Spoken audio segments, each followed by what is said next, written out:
Are you signed up for your open water certification? If so, we're glad you're here. Mike and I are going to walk through the 4 important things that you need to complete your training. Stick around to the end of the video and we'll show you some secrets to saving money on buying your scuba gear. First of all, mask. Why do you have to have a mask? Got to be able to see, right? Absolutely. That's why we're down there. So one of the things about it is we have a video right over there that talks about properly fitting a mask. So make sure you check that out. In addition, you might be tempted to use a used mask. We've seen that before, right? See that Mike? all the time. What's the problem with that sort of thing? Sometimes they don't fit right, they're old, the seals are bad. There's various problems with them. And they might not be appropriate for scuba. Yeah, so sometimes we see those hand-me-downs or passovers. They may just be a kid's snorkeling mask. Right. And of course, the biggest thing is not fitting. So exactly, and that's really important. Yeah, and of course, styles, everybody's styles. One thing we have a little bit of an issue with, of course, is when people want to get those masks with the with like the tinted lenses. Okay? Yeah, that's a problem. Tinted lenses.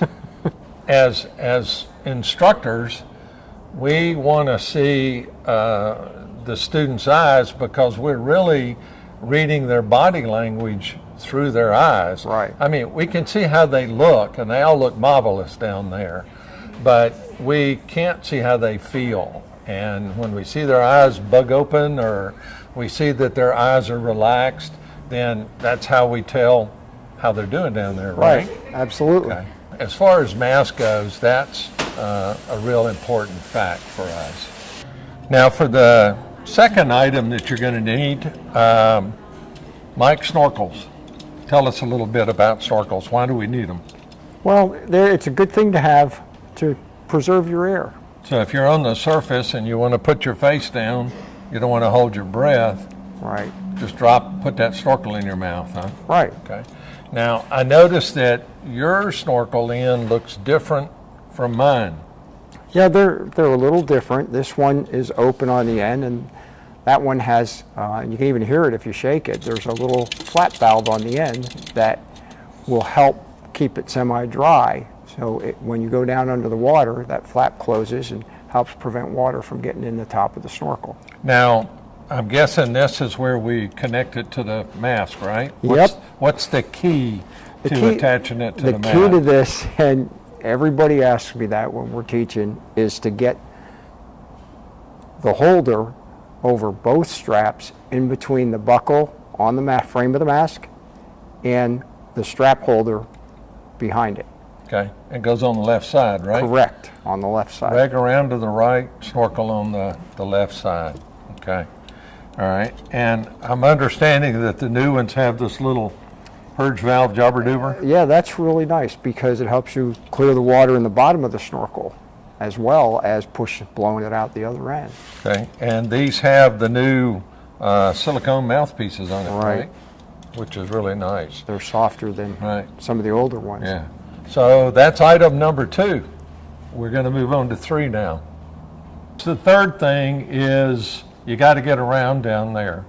And of course, the way we get around is by using fins. Mike, we got a couple of different styles of fins. Well, the first one here is a full foot fin. You can see that it covers the entire foot all the way up the back of the heel. Would we wear booties with that? Nope, no booties. And then you have the open heel fins. And these all have either a strap or a bungee on them. Okay. Now these we wear booties with, and of course we're going to take a look at booties in a few minutes. It's not one of the essential items. You can wear these barefooted, but maybe not the best thing to do. So if you're going to be diving in warm water all the time, then you might have a pair of the full foot fins. But for training, probably the best thing is the open heel fins and to use a pair of booties. Now, we have some different important facts about fins, what would be as far as keeping down leg cramps?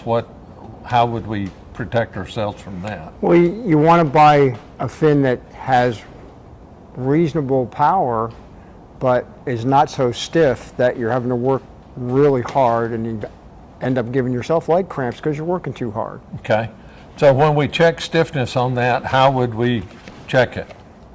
So it could just bend the blade and get a good idea as to how the stiffness would be. So that would be kind of good. This is better.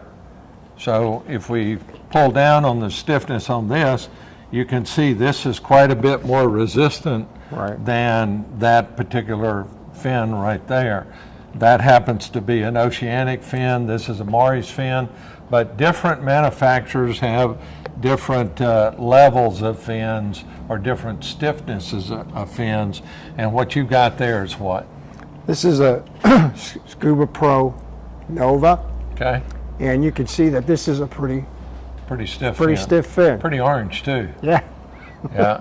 So maybe you're not just stuck with wearing black. When you're down there and you've got a fin like this or a fin like this, then it's pretty easy for your dive buddy to glance over. Exactly. And identify, yep, there's Mike, or yes, there's Bob. So you don't always just have to go with black, black, black, black. That's one way to think about it. So let's move on over to the optional item, which is booties. What we've got here is we've got a tall, soft sole bootie. Has a zipper on the inside of the ankle. One of the things that's nice about it is it's got a little Velcro tab on it so that when you zip it up, it's easy to help keep that zipper folded down, so that when that zipper's folded down, you keep it covered across. That's in case somebody has like cankles or something, you know, helps keep it zipped up. But of course, then we've got our low booties. The low booties are predominantly seen when we've got warm water diving, right, Mike? Yeah, okay. I use these a lot in the pool when I'm teaching because they're easy to get on and off. And yeah, and less expensive, that sort of thing. So in warmer water, these work real good. This is one of the hard-soled, kind of like a tennis shoe, right? Correct.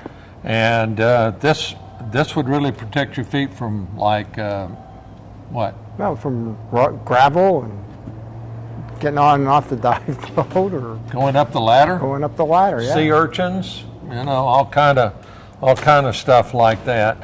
Little pricier than the others, but work real good. A lot of times people forget there's an additional benefit to having booties. I mean, when the wife and I go to the Caribbean and I take my low booties, then you can walk on the beach with your booties on. Have you ever stepped on a dead jellyfish? Oh, yeah. Yeah, they're not so dead sometimes, okay? And so it really makes it, you could use them for kayaking, stand-up paddleboard, a lot of different things, right? It's like having a pair of water shoes. Yeah, exactly, except they keep your feet a little warmer, which is really nice. That fourth item that's so important, and we'll show you that in a second. Mouthpieces, right? Yep. So why the heck do we want to change out or have people have their own personal mouthpieces? Well, I don't know. I guess probably because I wouldn't want to use your toothbrush. Yeah, and that's the key right there is we don't swap toothbrushes, so guess what? We don't swap mouthpieces. And the beauty is once you're done with the mouthpiece, it's yours. And you can take it off your regulator. Great place to keep it is in your bass box. Yeah, that's a really good spot. Keep it protected. So, Mike, let's take a look at the mouthpieces that we got here. That first one there, the blue one, that's known as a Secure. This is probably the most expensive of the bunch. And it's a moldable mouthpiece, which means you're going to take that mouthpiece, hold it by the yellow spacer that Mike's got, or by the little chain, and you can dip it down into hot water. Just read the instructions, and then put it in your mouth. Shake the hot water off of it, of course. Put it in your mouth, bite into it, and it forms to your mouth. Now, we've got a black one here.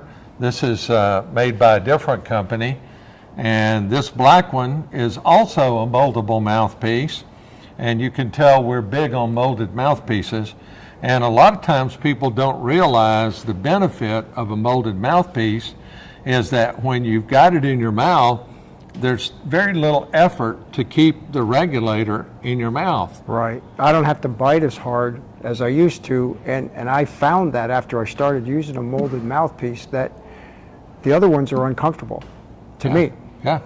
And it's one of these things people don't realize is that on this other one, which is a basic mouthpiece that normally comes on all of these regulators, pretty much a similar version. And so on this other one, it's got a shorter bite range on it. And in addition, because it's got a shorter bite range on it, you're having to bite on it with your teeth.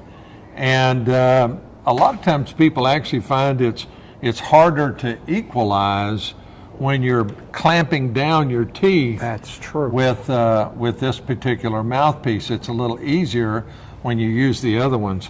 Now, we've got a little item here that looks like a little black worm. This is a zip tie. And of course, folks, it's extremely important that you new scuba divers learn how to secure your mouthpiece on your regulator. You don't want to put a mouthpiece on, not secure it, and then you're down there diving, turn your head real quick, you've got the mouthpiece in your mouth and the regulators floating away from you. Kind of makes it tough to breathe down there. Does. So folks, we've had a great time going over these 4 important items. We told you a little bit about that we were going to give you a little secret about how to save money, and I'll let Mike describe that. Well, the secret we talked about is bundling or packaging, so that you, when you go to the dive shop to pick up your gear, buy your equipment pieces together in a package, because you might get the advantage of better pricing by using a package or a bundle, and you can mix and match the pieces to fit what it is that you're interested in. And that's the beauty with Diver Supply. If you, like you saw the fins and the mask and the snorkels we were looking at, a lot of different brands there. You might be, you might not be one of those people that has to have the same color, the same brand. I'm a little dyslexic about my dive gear. Diver Supply allows you to put that together and to make a bundle, or better known as a package. And when you do that sort of thing, you can get other benefits, like maybe getting extra discounts on dive bags. Yeah, that's a good piece of equipment to have too. Take a look at the other videos that we've got here on the channel. You're going to see videos about how to mold them. We've got videos on specific, like fitting the mask, fitting fins, different computers and things like that. So we have a great resource for you divers out there to come and use our information, use our knowledge to increase your safety in your diving. And your comfort. Mike, appreciate it, buddy, as always. Had fun? Yeah, and we'll see you folks in the next video.